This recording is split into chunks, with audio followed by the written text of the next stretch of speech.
It says here, clothes are inseparable from all other objects by being inseparable from the self. And that is Anne Hollander, Seeing Through Clothes. And it's right next to your beautiful blouses here. And I really was wondering about the process by which you think about clothes and you think about these textiles and how your ideas are reflected in these blouses. So, Victoria, what can you tell me about this shirt? This is amazing. I've seen this one, and what are these rows? So this was the one that I started with.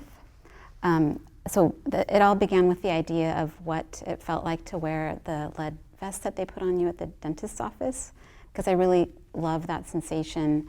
And I was interested in making clothing that would convey different states of being, and so that was where I started. So I constructed the blouse using just a commercial pattern, and I was really drawn to organza because it is sort of neutral and it could sort of invite a presence. They're not wearable though, they don't have buttonholes so they don't open up. And so I constructed the blouse, just kind of figured sand was a good heavy material and filled the blouse with the sand, but it all landed at the bottom, which didn't look the way that I wanted it to. So I brought it to my instructor, my professor at the time, and showed it to her, and she had the suggestion, well, why don't you quilt it, that to make, this distribution happen. And so I sewed the rows, dumped the sand in again, and then it did what I wanted it to do. So another one, this one is called Penance, and I pierced the blouse with a whole bunch of fresh new nails, and then dipped the whole thing in a saline solution, salt water, repeatedly letting it dry out and dunking it and drying it out. And it started to rust, which was the intention, of course, but the unexpected part was the sort of aura around each one, which made it look, like not very recognizable at first. So that was kind of a nice surprise. This one is called Flayed, and this one has yam skins inside of it from yams that I ate and carefully, left the skin. It was a delicious process. And the skins, I'm often just kind of haptically attracted to certain things, that we come across in daily life. I just thought it was fantastic that they were kind of fibery, but they also looked like skin. And so, this one feels like, maybe like burned or, some kind of exposure, thus the word flayed. So this one is called Exposure, and it has tiny chicken vertebrae in it, like the little Cornish hens. Again, so just kind of coming from, daily routines. It was wintertime, and we were roasting a lot of little chickens, and again, I was really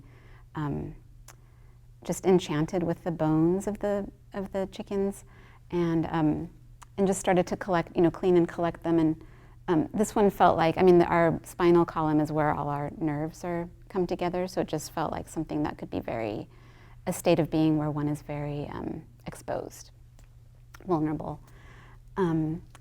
This one right here is called Keeping, and it has, it got started with me finding a container of broken auto glass that I had kept for 5 years from when my car had gotten broken into.